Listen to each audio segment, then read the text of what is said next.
Bonjour Nathalie. Bonjour Claudie. Est-ce que tu penses que pour être multi-orgasmique pour un homme, c'est plus simple en slow sex qu'en mode primal par exemple?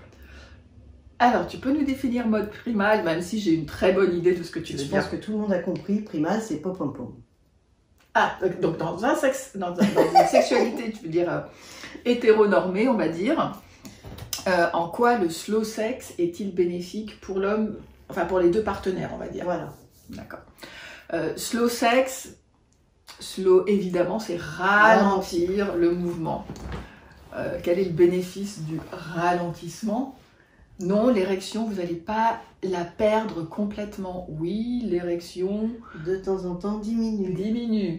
Est-ce que le plaisir, est-ce que du coup le plaisir peut aller en palier et en vague, en mode ondulatoire, et vous pouvez surfer sur le plaisir en mode slow sex. Pourquoi?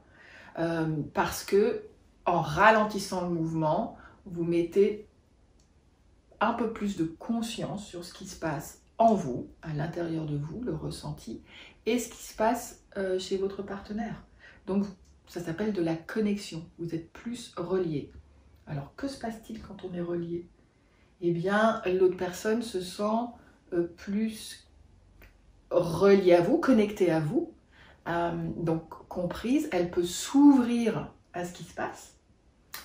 Et plus une personne s'ouvre à ce qui se passe, plus la relation devient fluide, la sexualité aussi devient fluide, plus les sensations se propagent de l'un à l'autre, plus le plaisir se montre et peut s'intensifier.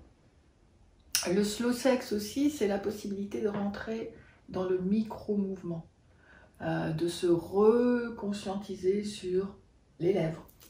C'est bon les lèvres, hein? De se reconscientiser sur le regard, sur respirer ensemble. Et ça permet aussi de rentrer dans toutes les... Tu vois, de faire un focus sur tous tes sens.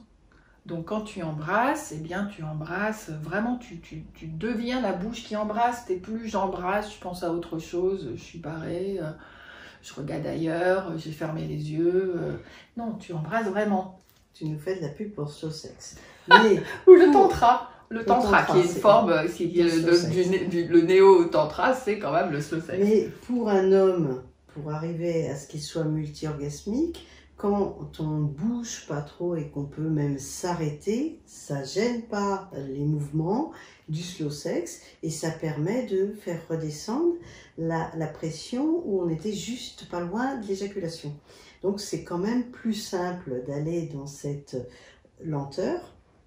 D'ailleurs, il y a aussi, sans aller dans le slow sex, simplement laisser une partenaire bouger à son rythme, même si on n'est pas loin de l'éjaculation, on peut finalement soit éjaculer, mais on ne perd pas son érection et on continue. C'est ça. Soit on peut, en respirant, éviter l'éjaculation et voilà, continuer à à apprécier de plus en plus les vagues qui au début on pense que c'est pas tout à fait des orgasmes, mais finalement ce sont des orgasmes. Ça me fait sourire parce que c'est un peu un geste un peu hypnotique. Oui. Et surfer cette vague, c'est pouvoir être complètement avec le chemin du plaisir. Et donc c'est pas aller vers la cerise, le gâteau qui serait l'orgasme, c'est être présent à tout ce qui se passe maintenant. Du coup on ressent beaucoup plus de choses. Et voilà, et c'est apprécier le moment présent. Quand on dit ici et maintenant, c'est vraiment ça, c'est je me ressens sur le moment présent. Ce qui fait que l'objectif de la performance qui est centré, est-ce que je vais lui donner un orgasme? Est-ce que je vais lui donner du plaisir? Est-ce que je vais avoir mon orgasme? Il est plus là, il est dans chouette, je vis avec ce qui est, je vibre avec ce qui est et je me laisse envahir et emporter avec ce qui est. D'où la possibilité, comme tu dis, de devenir multi-orgasmique, non pas dans l'éjaculation, mais de devenir multi-orgasmique en sensation. Donc des sensations qui se déploient. Tout à fait. Donc oui, pub pour le slow sex, c'est pub pour ralentir, apprécier, savourer, un peu comme si la différence entre est-ce que vous léchez votre glace à petite, tu vois, petit coup de langue en savourant les saveurs de toutes les boules qui sont sur la glace, ou est-ce que vous gobez le tout et voilà, c'est un peu la différence. Des fois, tu as envie de gober. Hein. Et des fois, tu as envie de gober et c'est du primal. Voilà, exactement. Et ça fait boum. Et c'est très bon et à ce moment-là, l'excitation va en pic et elle redescend. Voilà, et on redemande une autre glace. Et tu redemandes une autre glace, et peut-être que le temps que la glace se forme, ça demande un petit temps, ce qui pourrait être amené à une période de, comme on dit, d'attente, exactement, ou une remontée d'excitation. On est poète. Bon, donc je te laisse avec ta glace, je reprends la mienne. D'accord. Peut-être 3 boules.